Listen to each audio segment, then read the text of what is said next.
Bonsoir à tous, bienvenue à notre compagnie pour un nouveau numéro de Parlons Carcassonne 13, en direct depuis le domaine d'Aurillac, à l'invitation de Marie-Hélène Rigaudis, la maîtresse maison. Bienvenue Bonsoir. à la maison. Très Merci. heureuse de vous accueillir. Merci de nous accueillir dans ces lieux somptueux. Oh. Voilà, nous aurions bien aimé vous accueillir en présence du bouclier Max Rousier, mais malheureusement, samedi dernier, Carcassonne 13 s'est incliné d'un point, un petit point, à Paris, 31-30, au stade Jean-Bouin de Paris, donc au terme d'une rencontre conclue par le point en or, et Don Sepia, qui est le nouveau champion de France. Bon, nous reviendrons sur cette finale dans quelques instants, en compagnie de Fred Kamel, l'entraîneur-manager de l'équipe, qui vient de vivre son dernier match auprès des Jaunes et Noirs, puisqu'il a décidé de stopper ses fonctions au terme de la présente saison. Bon, nous recevons ensuite Ludovic Bérail, le président de Carcassonne 13, avec lequel nous évoquerons également le match, bien sûr, et qui dira tout le bien qu'il pense de Carcassonne 13 entreprise, et de Gaëtan Bonin-Berger, son dynamique président, qui va nous présenter la prochaine manifestation majeure concoctée par l'association. Enfin, Rémi Bertrand, qui en connaît également un rayon en la matière de partenariat, et qui s'active toujours avec beaucoup de passion et d'investissement dans le seul but de placer Carcassonne 13 dans la lumière. Marie-Hélène, donc, merci de nous recevoir dans ces lieux. Donc. Le domaine d'Aurillac, c'est un restaurant gastronomique, un hôtel 5 étoiles labellisé Relais Château, Oui. un bistrot gourmand. Oui. Et la question que je me posais, est-ce que le golf, c'est Aurillac ou c'est une annexe? Alors le golf, c'est indépendant? en fait, ce sont nos locataires, puisque les terres de mon père, les terres de la propriété viticole, ont laissé leur place au Green de Carcassonne dans les années 80. Mais c'est un plus pour nos clients, effectivement, qui peuvent profiter autant de la piscine, du tennis et de ces jours où ils vont profiter du parcours. Voilà. C'est un plus pour la maison.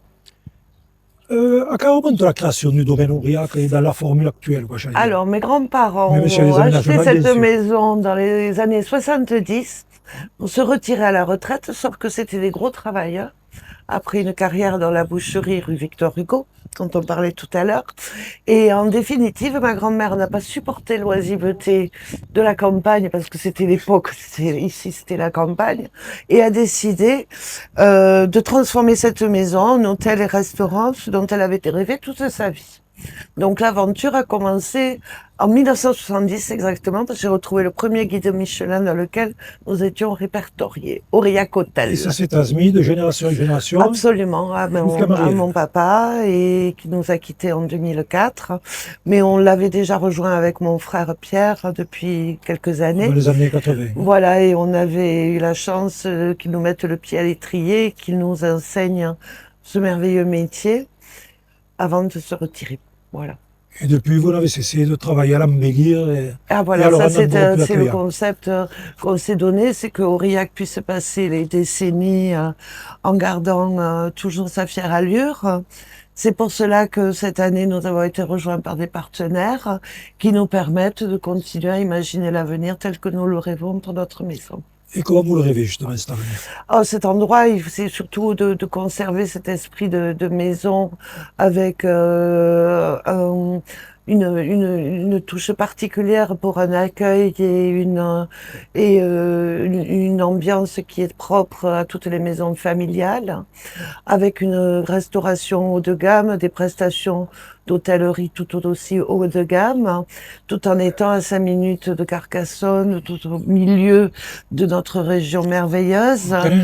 Et c'est vrai que nos clients qui vont se promener un petit coup dans la cité, en plein mois d'août, reviennent se réfugier sous nos arbres et aiment cette possibilité de profiter de tout en étant au calme.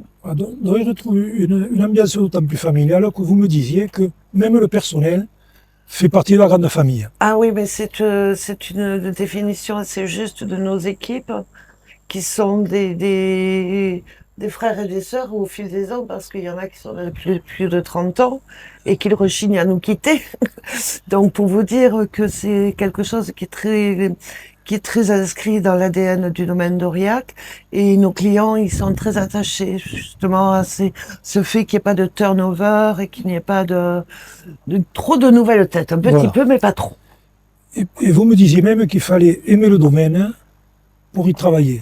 Que si on ne l'aimait pas, c'était pas la c'est peine. une politique qui est appliquée en interne par les uns et les autres, et quand ça ne matche pas avec l'esprit de la maison, mais ça ne matche pas tout court, quoi.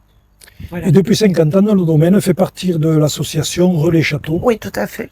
Je crois Une grande d'ailleurs fierté. qu'il y a peu de temps, vous aviez été convié à Venise. À Venezia, oui. C'était dans le cadre de 50 ans, oui, je oui, pense, c'est dans ça. le merveilleux théâtre de la Fenice. C'est le seul hôtel dans le monde sur Ouais. les 5 continents, c'est ça. Tout à fait, tout à fait. Et beaucoup qui le quittent et beaucoup qui veulent le rejoindre. Et j'ai l'impression que votre philosophie de vie, vous voulez un peu la transmettre à vos clients, hein, puisque vous dites que vous souhaitez transmettre une expérience humaine et gourmande, Oui. une tradition, une région. C'est tout à fait les valeurs que vous C'est exactement la définition la plus juste qu'on a trouvée à notre maison. Vous y arrivez avec. C'est très gentil. J'espère. Merci beaucoup. Au niveau des aménagements à venir que vous avez mis tout à l'heure, puisque Alors là, on est en train de finaliser au-dessus de nos têtes la réfection totale de 10 chambres. Donc, depuis des chambres supérieures jusqu'à des juniors suites de luxe. Viendront ensuite une deuxième tranche de travaux sur l'hôtellerie. Mais il y a aussi quelques projets qui fristouillent dans les barriques, puisque nous avons quelques idées liées à l'œnotourisme. Et pour l'instant,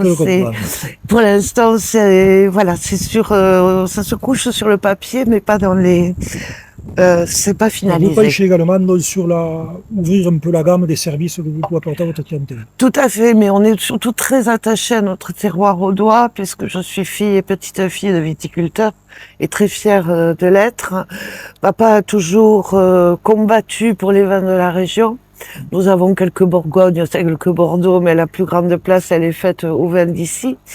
Et d'ailleurs, mais surtout sur le Languedoc-Roussillon. Donc l'attachement, c'est une évidence. Voilà, pour moi. Je vais profiter de la présence de Fred Kamel pour vous demander si vous aimez le rugby. Oui. J'ai grandi quand même avec un père et un grand-père férus de 13. J'ai eu la chance d'avoir une marraine comme Janine Bergès, qui était autre que la fille de Félix. J'ai eu le grand bonheur de rencontrer Paul Barrière également, et j'ai toujours trouvé chez ces hommes et ces femmes des valeurs auxquelles je suis très attachée. Vous êtes toujours attaché à cette discipline? Oui. Vous avez suivi la finale dimanche? Oui. Vous avez été malheureuse comme nous? Complètement. Totalement. Absolument. Écoutez, comme vous le dites avec le sourire, je pense qu'on va prendre d'autant mieux. Voilà. Merci en tout cas pour votre accueil. Merci en tout cas. Écoutez, on va vous libérer puisque vous avez du travail. Oui, un petit peu. Il faut surveiller les chantiers, puis vous avez le vôtre en particulier. Merci Encore infiniment de votre gentillesse. Merci. Merci Et beaucoup. bienvenue à la maison encore. Merci. Donc Fred, nous allons revenir malheureusement sur ce qui fait un peu mal. C'est donc Carcassonne s'est incliné 30-31 points nord face à Pia.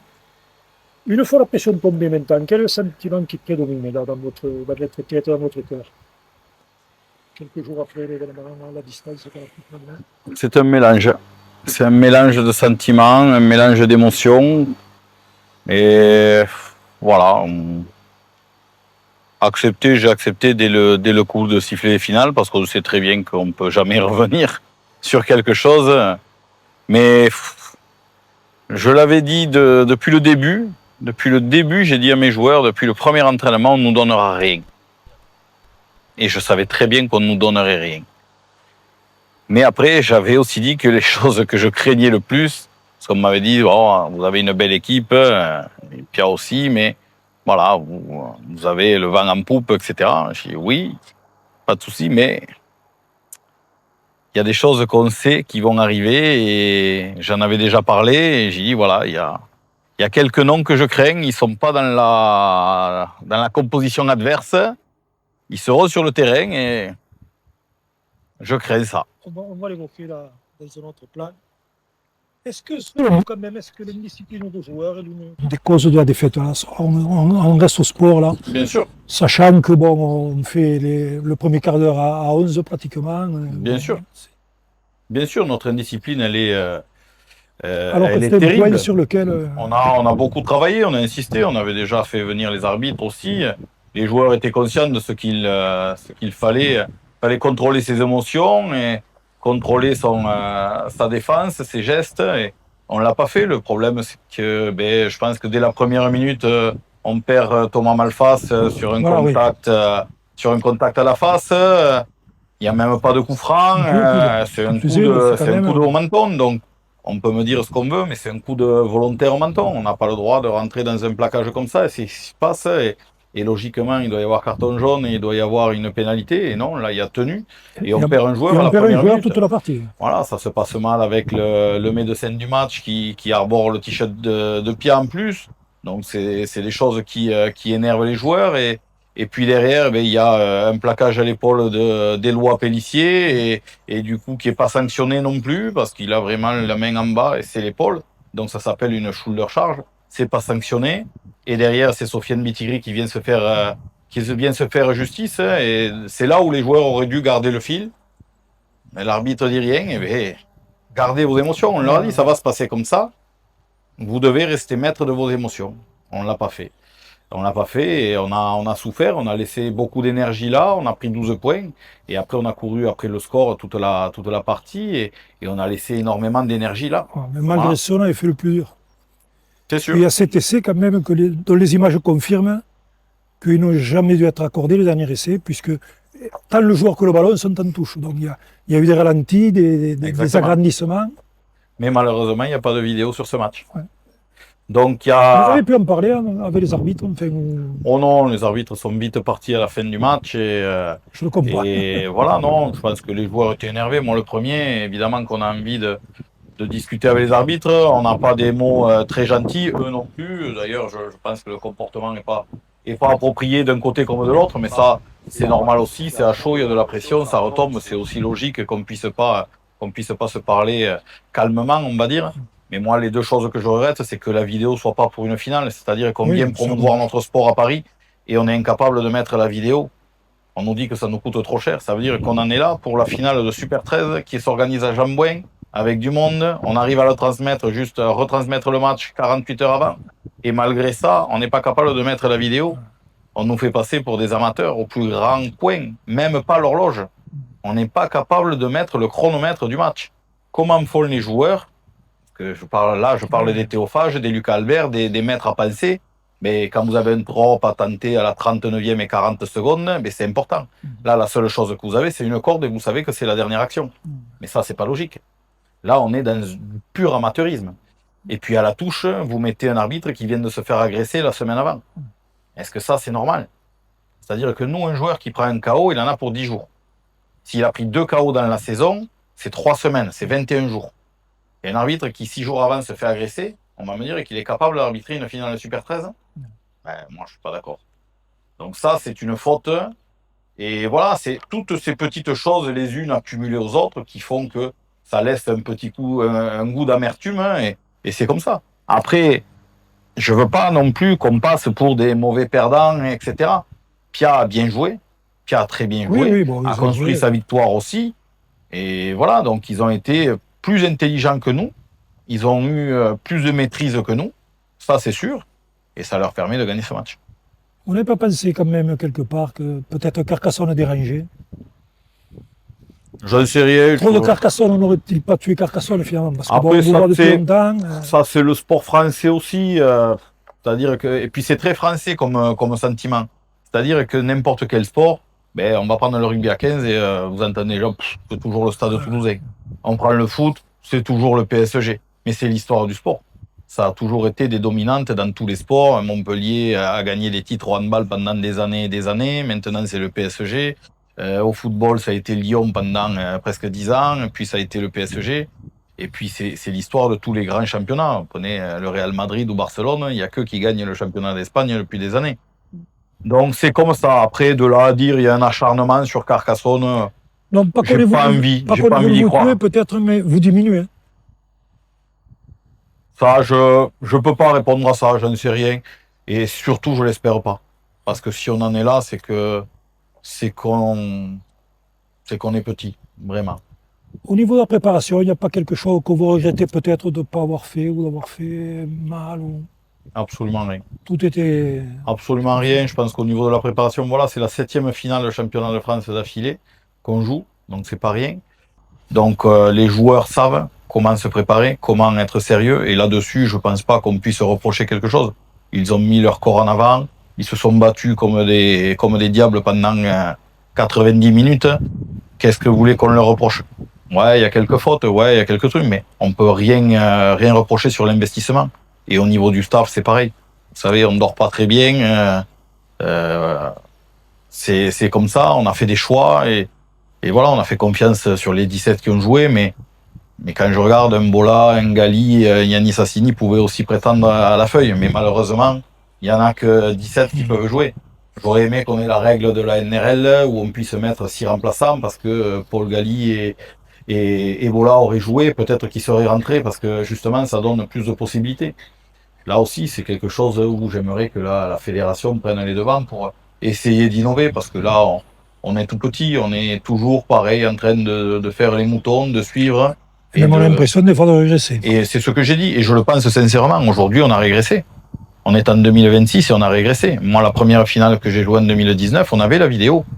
On a essayé l'arbitrage à 2. Oui, c'est vrai. On avait des arbitres dans le but. C'est chaque zone, oui. Voilà, donc je suis très triste de ça. C'est-à-dire qu'aujourd'hui, on avait 3 arbitres. Oui, on ne se poserait pas les questions qu'on se pose aujourd'hui s'il y avait eu. C'est ça. Mais après, on l'aurait pointé aussi, même si on avait gagné. Parce que moi, c'était ma dernière, il y a des choses qui me vont pas. Et ça a été le cas en demi-finale. On a des jeunes arbitres qui montent.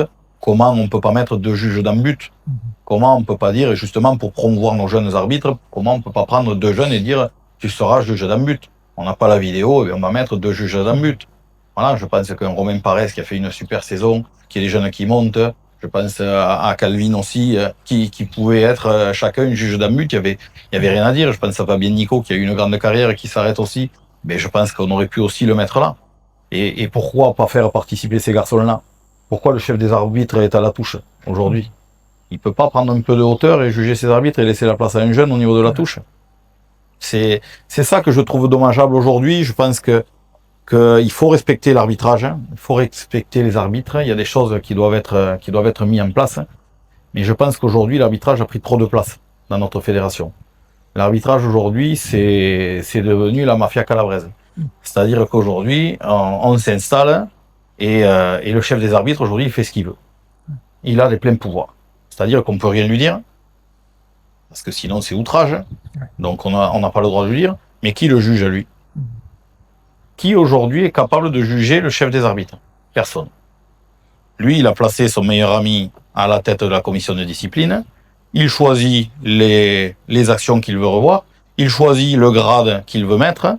Et il dit à son copain, eh bien, tu peux mettre entre 2 et 4 matchs. Mais c'est moi qui ai décidé si c'était un grade léger ou pas. Dans quel sport on voit ça? Dans quel pays on voit ça?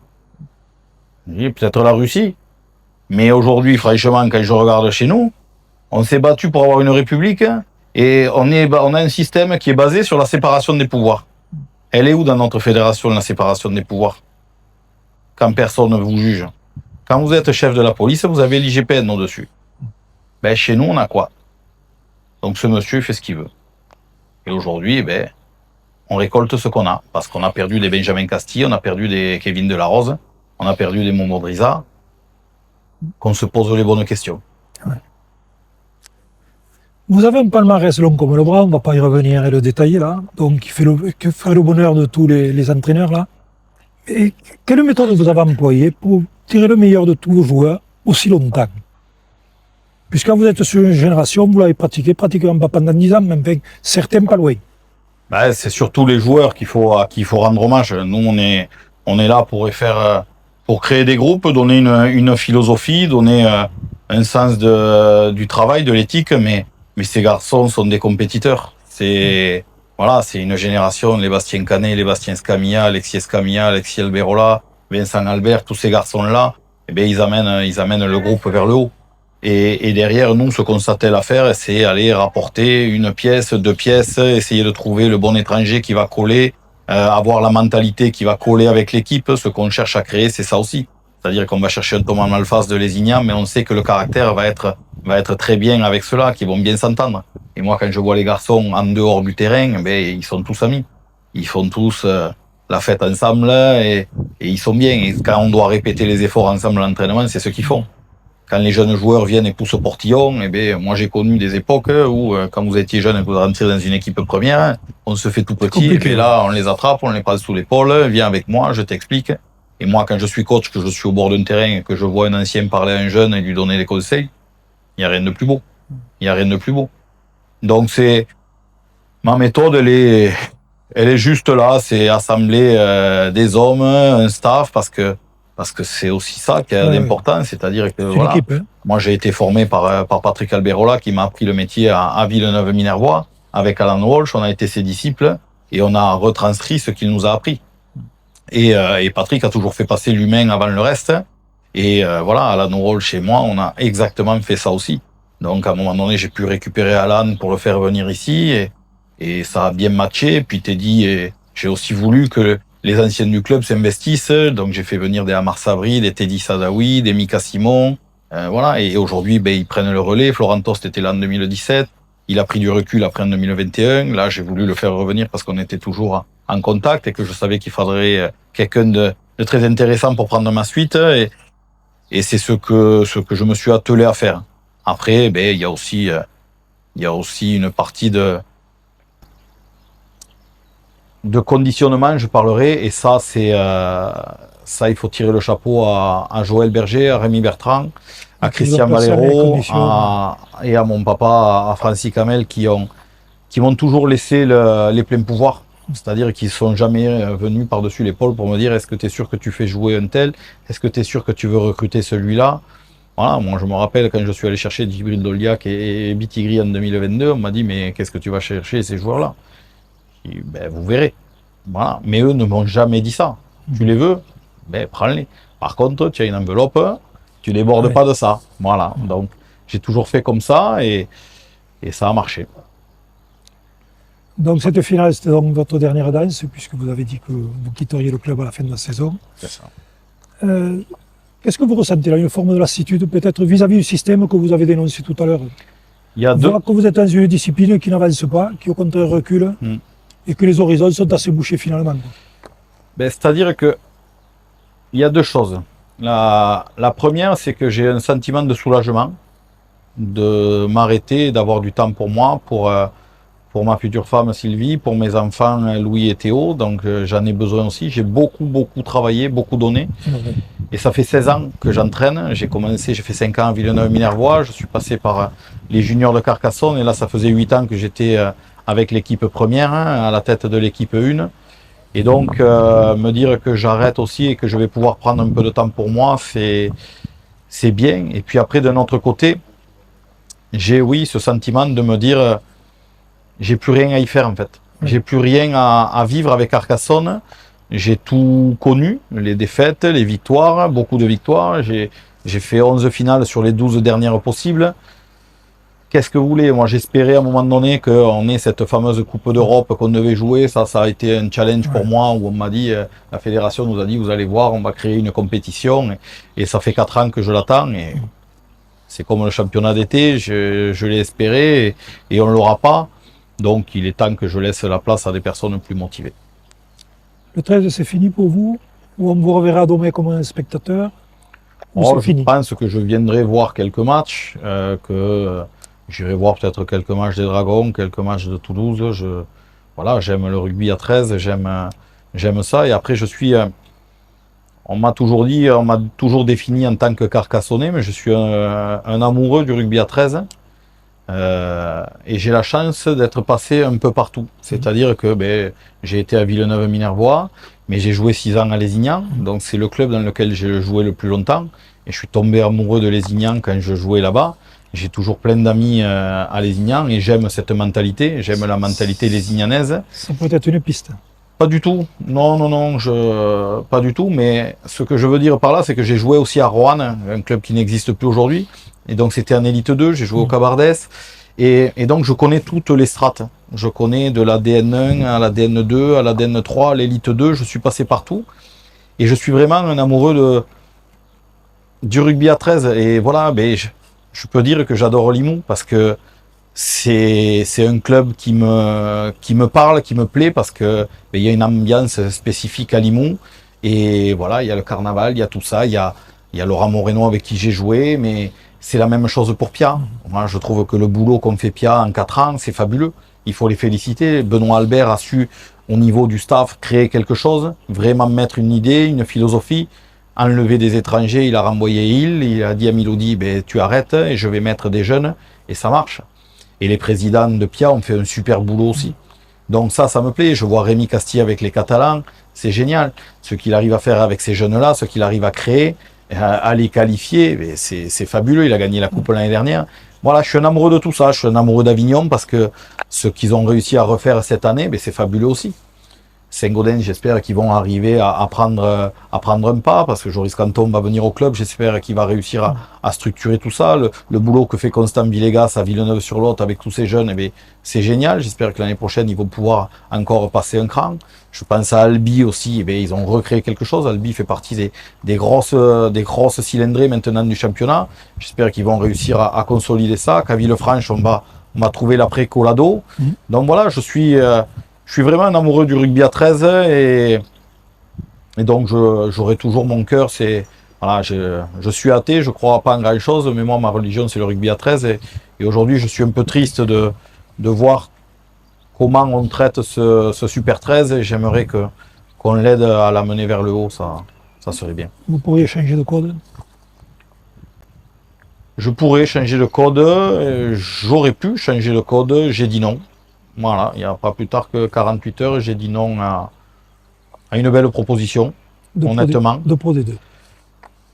J'ai signé le clause de confidentialité, donc je ne peux pas en parler, mais mais ça aurait eu beaucoup d'impact sur ma vie et j'étais pas prêt à ça. J'étais pas prêt à ça. Et là, aujourd'hui, ce que je veux, c'est vraiment prendre du temps avec Sylvie, avec mes garçons. Je veux aller les voir jouer, je veux aller les voir aux entraînements de foot, de rugby. Et voilà, hier, j'ai pris beaucoup de plaisir à avoir joué mon grand contre les Anglais d'Innsrose. Et voilà, donc pourquoi pas de temps en temps aller faire une pige comme consultant sur un entraînement, que ce soit à 13, à 15. Voilà, ça me permettra de garder le pied dedans. Vous serez toujours le bienvenu. C'est très gentil. Alors, avant de nous séparer, là, je voudrais vous dire, moi, personnellement, combien j'ai pris du plaisir à travailler avec vous. Je voulais vous remercier pour votre disponibilité, votre rigueur, tout autant que pour votre écoute, votre professionnalisme, votre sensibilité et surtout la confiance que vous m'avez accordée. Donc, je vous souhaite le meilleur dans votre nouvelle vie. Merci beaucoup Pierre, c'est un plaisir partagé. Merci. Voilà, et bien maintenant on vous libère à tous les deux, puisque Marie-Hélène, vous avez souhaité rester avec Fred. Donc nous allons passer au plateau suivant, en compagnie de Rémi Bertrand. Vous pouvez y aller, donc. Merci beaucoup. Ludovic Béraille et Gaëtan Bonnemberger, avec lesquels nous allons surtout parler partenariat autour du club. Avec mon ami Rémi Bertrand, nous allons maintenant ouvrir le deuxième volet de cette émission en abordant le partenariat autour du club et le rôle essentiel joué par Carcassonne 13 entreprises en ce domaine. Rémi, vous avez été pendant plusieurs années dont le président qui était plus spécialement chargé du partenariat.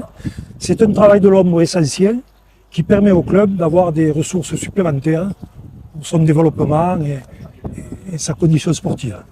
Certes, c'est majeur comme activité, mais je voudrais tout d'abord, puisque tu as reçu Fred tout à l'heure, au nom de moi-même, des coprésidents, je pense à Joël Berger, je pense à Francis Camel, je pense à Christian Valero, et le remercier pour son engagement qu'il a eu pour le club, pour sa compétence et pour son dévouement. C'est quelqu'un qui a été une pièce maîtresse dans le cadre du développement du club. Il a réussi à ce que les équipes arrivent au haut niveau et avec des résultats sportifs qui sont tout à fait exceptionnels. Donc je voudrais profiter de ce moment pour vraiment le remercier, le féliciter tout ce qu'il a fait et puis lui souhaiter bon vent pour le futur et qu'il profite de ce moment de liberté qu'il peut avoir. Alors je vais en profiter, puisque vous parlez de Fred, de rebondir avec le président, avec Ludovic Béraille, sur Fred justement, hein, dont le club n'a pas pu offrir à Fred le départ peut-être qu'il aurait mérité, hein, parce que ça s'est joué sur le terrain dans les conditions que nous connaissons tous. Du haut des tribunes, comment vous l'avez vécu cette rencontre? Une rencontre un peu difficile, hein, comme un dirigeant de club qui prépare tous ces moments-là et à ces grands moments. Mais écoutez, tout d'abord, il faut quand même remercier Monsieur Bernard Gouache et la Super League d'avoir convié la Fédération française de rugby à 13 à cet événement majeur qui était au Stade Jean-Bouin. Nous remercions également Monsieur Dominique Valou d'avoir travaillé sur ce dossier pour le développement du rugby à 13 pour Paris, pour montrer notre visage un peu et notre discipline sur le nord de la France, vu que le rugby à 13 quand même est vraiment spécifique dans le sud. Donc merci à eux d'avoir invité ces deux clubs de Super 13 à ce grand moment. Effectivement, comme tout le monde l'a pu constater, nous avons vu deux très belles équipes, Carcassonne 13 et Pia. Donc j'en félicite les présidents de Pia et les dirigeants, ainsi que les joueurs pour ce titre de champion de France. Je tiens quand même à féliciter également Frédéric Hamel pour son parcours et tout ce qu'il a fait pour le club de Carcassonne 13 et tous les résultats qu'il a eus, ainsi que ses co-entraîneurs avec qui il a travaillé, ça fait de longues années. Et une forte pensée à nos joueurs aujourd'hui qui ont travaillé très très dur cette saison avec une victoire en Coupe de France et une défaite en finale. La saison n'est pas quand même... La saison n'est pas quand même catastrophique, loin de là. Mais j'ai une forte pensée à eux à la suite de cette défaite. Alors Carcassonne 13, bien évidemment, gagnera des finales, perdra des finales. Mais celle-ci, il y a un peu d'amertume. Alors, un peu d'amertume, tout simplement parce qu'il fallait mettre les petits plats dans les grands pour cet événement à Paris. Et je pense que notre cadre fédéral n'a pas été trop à la hauteur pour l'organisation de ce match. Tout simplement sur l'arbitrage vidéo qui n'a pas été mis en place sur cet événement-là. Et ensuite... des arbitres qui ont vraiment... Pourtant, c'est des arbitres qui font de la Super League. Hein, les trois arbitres qu'on avait le jour de la finale, ils font de la Super League. Et malheureusement, ce jour-là, la Fédé n'a pas été trop bien. On n'avait pas de chrono. Les gens ne savaient pas à quel moment du match on en était, si c'était la première, la seconde mi-temps, si ça allait être la mi-temps, si c'était la fin du match. Donc ça n'a pas été trop clair là-dessus. Il fallait un arbitrage vidéo, il fallait des arbitres en but. C'est pas pour autant que s'il y avait eu tout ça, on n'aurait pas perdu la finale. Hein. Mais il y a eu des décisions qui ont été... Il n'y aurait pas d'interrogation, tout de moins. Il n'y aurait pas d'interrogation parce que, bien évidemment, comme on peut voir sur les réseaux, tout ça. Alors oui, c'est une défaite amère parce que c'était un beau parcours pour nous. Bon, le malheur des uns font le bonheur des autres.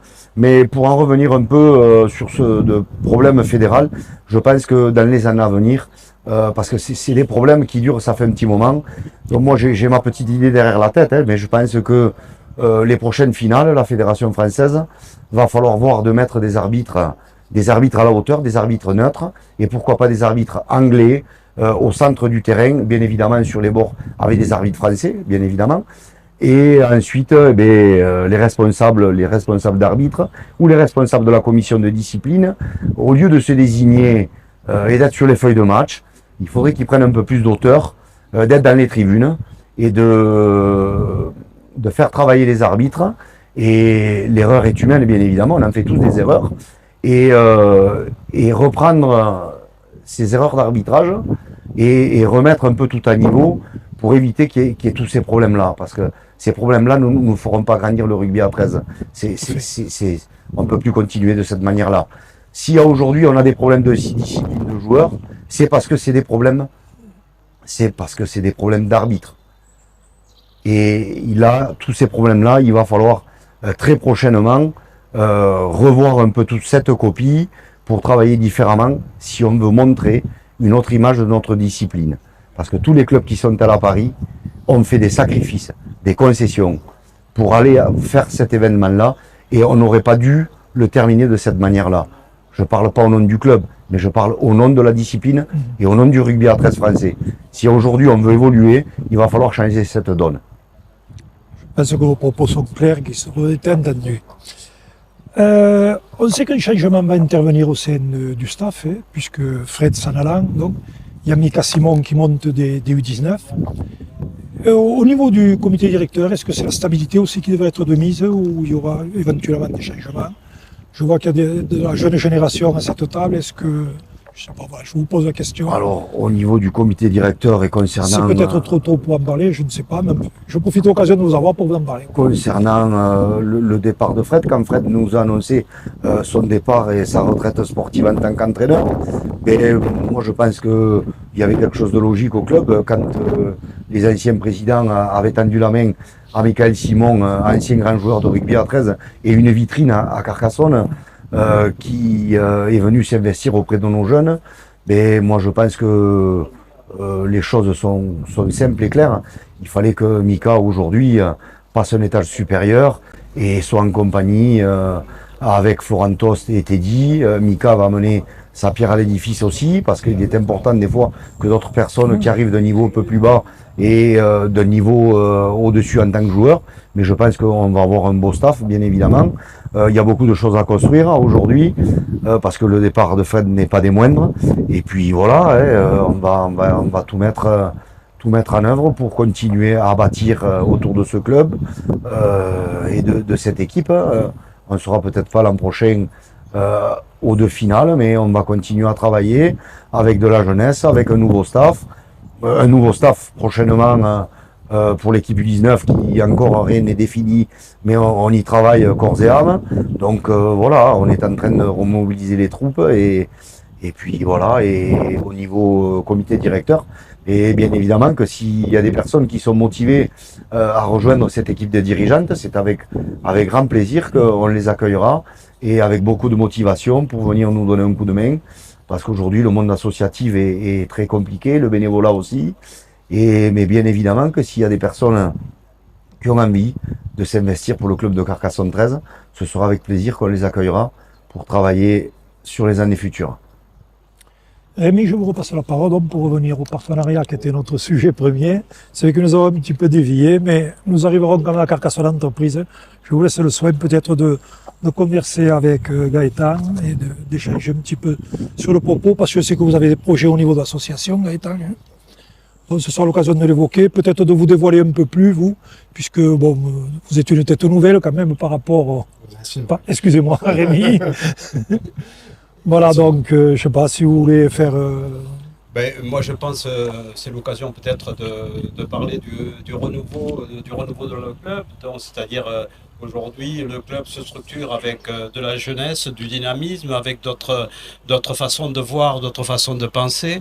Que peut-être ce qu'on a fait, ce qu'on a connu, avec aujourd'hui des outils modernes comme tout ce qui est digital, tout ce qui est numérique, tout ce qui est gestion et animation. Et je pense que c'est une belle démarche. C'est l'homme de l'association. Voilà, donc je pense que Gaëtan, accompagné de Roxane et de toute son équipe, ont le potentiel et capacité à faire ça.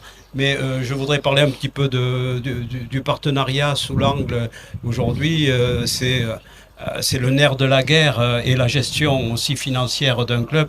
C'est par là que le développement et la structuration doit se faire.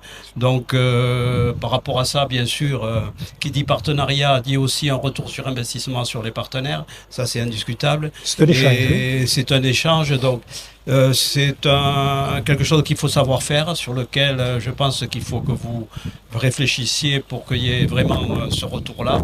Et puis la communication fait partie aussi du dossier partenarial, puisque les deux sont, qu'on le veuille ou non, intégrés. Toi qui as fait du marketing, je ne vais pas te l'apprendre, que c'est deux choses qui sont très associées. Donc moi je dirais, bon, il y a du renouveau, il y a de la jeunesse. Mais Gaëtan, maintenant je te laisse à toi d'en dire beaucoup plus. Déjà, peut-être vous présenter. Oui, donc moi je m'appelle Gaëtan Berger. Je suis tout neuf dans le 13. Ça fait 2 ans désormais que je suis un petit peu l'équipe. Donc c'est vrai que moi je suis arrivé au 13 et je connaissais pas les règles. Parce que moi, Je suis originaire de Lorraine. de Lorraine, Et c'est donc- ça exactement, de Longwy exactement. Donc à la frontière du Benelux. J'ai été incorporé par Didier Tadiotto, donc par Énergie, le partenaire que Rémi avait ramené. Donc, j'avais rencontré Rémi, j'avais rencontré aussi ses coprésidents, je m'étais un peu calé sur les anciens. Hein, vous savez, il faut toujours apprendre des anciens, c'est quelque chose qu'on m'a toujours appris. Et donc voilà, j'essaie de marcher un petit peu dans leurs traces. en voulant y mettre une petite partie de modernité, de jeunesse. Parce que je me suis aperçu qu'il y avait des choses, des idées qui n'étaient pas assez exploitées, ou qui pourraient être mieux exploitées, du moins. J'ai pu échanger avec le responsable de communication du club entreprise, du club 13, donc Cédric, qui est derrière la caméra, qui avait de très bonnes idées aussi à mettre en place. Donc j'ai dit que j'allais essayer de faire des choses, vu mon parcours professionnel. J'ai réussi à très bien m'entourer, donc je pense notamment à ma numéro 2 qui est Roxane, qui est notre partenaire aussi, donc la gestionnaire à Carcassonne, qui elle fait partie de la branche événementielle et qui s'occupe de tous les événements, donc qui va de la communication à l'organisation, vraiment de A à Z, et elle fait de très très bons événements, hein, tous les soirs ou les petits déj ou quoi que ce soit, tous les événements du club entreprise sont des événements à réussite, hein. Oui, Et on oui, l'a oui. vu d'ailleurs au premier événement. Enfin, moi, j'avais connu des clubs entreprises, on était 10. La première soirée que l'on a fait du club entreprise, on était 75. C'est énorme. Sur Carcassonne, un club entreprise qui génère 75, il n'y en a que très peu. Il y a les historiques, tout ce qui peut être Rotary ou la table ronde, Oui. voilà, des gens qui sont établis depuis longtemps. Mais pour un club comme le 13, qui est encore dans le cru, qui est un petit peu voilà, Dans l'histoire. dans l'histoire, voilà, c'est ça, hein, on a toujours fonctionné comme ça. Voilà, il faut apporter une petite. Il faut avancer. Voilà. Donc on a la chance d'avoir à l'heure actuelle des intelligences artificielles, hein, des outils d'automatisation sur tout ce qui est réseaux sociaux, hein, avec des calendriers éditoriaux, etc. Voilà, on n'est pas parfait. On parlait de retour sur investissement, tout ça. Donc c'est sûr que on a beaucoup de choses à faire, à organiser. Moi, c'est la première année de ma présidence. On a créé les outils, on a mis les choses en place, on a construit les bases. Je l'avais dit que j'allais faire ça. En 6 mois, en gros, là, ça fait 6 mois que vous êtes, un peu plus que vous êtes. Oui, je suis donc c'est Rémi et les présidents qui sont venus me chercher en juin dernier, donc il y a presque un an. Oui, ça fait un an. Et ensuite pour une prise de position en mi-septembre. Voilà. Donc ouais, ça fait 10 mois. Ouais. Donc on a passé les partenariats de 26. En septembre dernier, on était 26 et désormais nous sommes 76 partenaires. Ah, d'accord. Voilà. Oui, c'est peut-être ce qui manquait au club, effectivement, pour passer une étape. Hein. Bon, on a retravaillé après le book. C'est quelque chose que j'ai voulu faire aussi parce que je me suis mis dans la place. Donc moi, j'ai eu la chance d'être mentoré, si on peut dire, par Sébastien Gérard, le patron de Comelec, du groupe Comelec à Carcassonne. Oui. Donc c'est lui qui m'a formé un petit peu aussi à sa façon de raisonner en termes de business, en termes d'indicateurs, en termes de performance. Donc j'ai eu cette chance-là. Et c'est vrai que je me suis dit, si un jour je suis plus à Comelec, qu'est-ce qui se passe? Ouais. Et c'est le cas désormais, parce que j'ai quitté Comelec, j'ai quitté mon poste de directeur commercial marketing. Quand on voit la réussite. Hein. Pour le consulting, pour être à mon compte. Et je me suis dit, mais je n'ai pas les moyens de rentrer dans des clubs d'affaires avec des adhésions qui sont hautes. Donc du coup, je serais allé vers d'autres clubs d'affaires. Et j'ai exposé ce fait au bureau exécutif en disant, mais vous savez, il y a un vivier à Carcassonne, mais de travailleurs indépendants, de micro-entreprises, de petits artisans qui ne peuvent pas ou qui ne connaissent pas et qui ne veulent pas s'intéresser. C'est à nous de les convaincre, c'est à nous de leur faire partie de l'histoire. Donc on a eu Frédéric qui fait partie désormais de l'histoire riche de Carcassonne 13, avec ses valeurs. J'essaie de suivre les traces de Rémi, parce que c'est vrai que Rémi, je parle beaucoup avec Rémi. Et il a de très bonnes idées, et on essaie vraiment d'échanger un maximum ensemble, et je pense qu'on doit faire partie de la même équipe. On n'est pas. Parce qu'on est de deux générations différentes, le but c'est qu'on est dans le même bateau et le bateau doit avancer. Non. Voilà, donc on peut avoir des points de désaccord. C'est un sport d'équipe. Voilà, c'est ça. Le but c'est de travailler, d'apprendre des anciens, parce qu'ils étaient là avant moi, ils connaissent le milieu mieux que moi. Moi je suis juste un analyste. Bon, mais là pas Gaëtan, il y a un événement qui se prépare et je pense qu'il faut vraiment en parler pour donner envie aux personnes d'y participer. Tout à Donc, fait. si je ne me trompe pas, c'est bien le 18. Ouais, hein. tout à fait. Donc, le Ancien jeudi lieu. 18. En ces lieux. Voilà, domaine dans d'Aurillac. ces lieux. Et bon, est-ce que tu peux raconter un petit peu le programme et donner envie à nos partenaires nouveaux Ouais. et prospects à venir parce qu'ils vont découvrir justement tout ce que tu viens d'aborder et d'évoquer. Ouais, c'est vrai que le 18, on voulait honorer les joueurs. Honorer les joueurs, le staff, tous les bénévoles, toutes les personnes qui sont dans l'ombre, et rendre honneur aussi à tout le monde et faire une soirée conviviale. La soirée conviviale, donc on a la chance d'avoir le domaine d'Aurillac qui s'est aussi proposé à nous rencontrer, à organiser cet événement.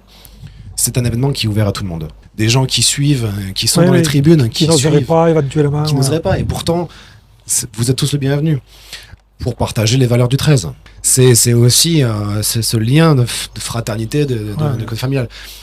Et donc pour le déroulé de cette soirée, on a organisé un cocktail dînatoire, donc ici au domaine d'Aurillac. Donc moi je suis pas je suis pas issu du rugby, mais de l'équitation. Personnellement, je connais rien de mieux que le cheval pour faire ça. Donc j'ai pris contact avec une amie qui est à Mirepoix, qui s'appelle Cavalange. C'est un spectacle qui est organisé par le club aussi entreprise. Voilà, pour apporter justement autre chose, peut-être que le rugby, voir une autre discipline, voir autre chose. Et ensuite, on a un DJ qui nous animera cette soirée, mais aussi on aura justement juste aussi des verres entre amis. Voilà. Et aussi d'ailleurs, Tout pour faire- aux partenaires, bon, il y a, je pense notamment au vin du Cavardès, donc avec Exactement. Florent Rouanet. Je pense au domaine de Rhodes, donc la famille Fabre, Oui. qui sera offert. Il y a la première bulle aussi qui sera là. Il y a les établissements navals aussi qui J'allais ont le dire. offert de la bière et des boissons, etc. Donc ça va être un événement convivial et sympathique. Et je pense que donner envie à nos partenaires, parce que je pense beaucoup à eux, parce qu'on est en fin de saison et aujourd'hui c'est le moment de préparer la saison à venir. Tout à fait. Et je pense qu'ils viendront nombreux, c'est ce que je souhaite. C'est ce Un qu'on petit mot souhaite. peut-être sur les inscriptions, où est-ce qu'il faut s'écrire, quelles sont les conditions peut-être. Très simple, hein. On appelle le siège, Google, hein. On appelle le siège, on réserve ses places et tout se passera bien. Voilà. Ne pas hésiter, il y a mon numéro de téléphone personnel sur les affiches. On peut juste m'envoyer un petit SMS, je m'occupe du reste. Moi, je rajouterais que bon, pour 40 €, une soirée avec spectacle, avec les prestations qui sont prévues et les produits qui vous seront proposés, Oui. je pense qu'il n'y a pas photo. Je pense que vous pouvez adhérer et venir à ce moment très particulier. C'est ça. Et bien voilà, c'est sur cette belle perspective que se termine le dernier numéro de la saison 2025-2026. Sachez toutefois que nous restons connectés, que si l'actualité le commande, nous pouvons intervenir. Donc par le biais des réseaux sociaux, vous serez informés. S'il y a des informations à vous donner, on refera une émission, quel que soit le jour, l'heure, de jour comme de nuit, si vraiment c'est important. Donc, je voudrais vous remercier à vous aussi pour votre fidélité derrière votre téléviseur ou votre petit écran. Et on vous donne rendez-vous très bientôt, car on ne peut pas vous le dire encore, mais très bientôt pour de nouvelles aventures en jaune et noir. Bonsoir. Merci Pierre. Merci. Pierre.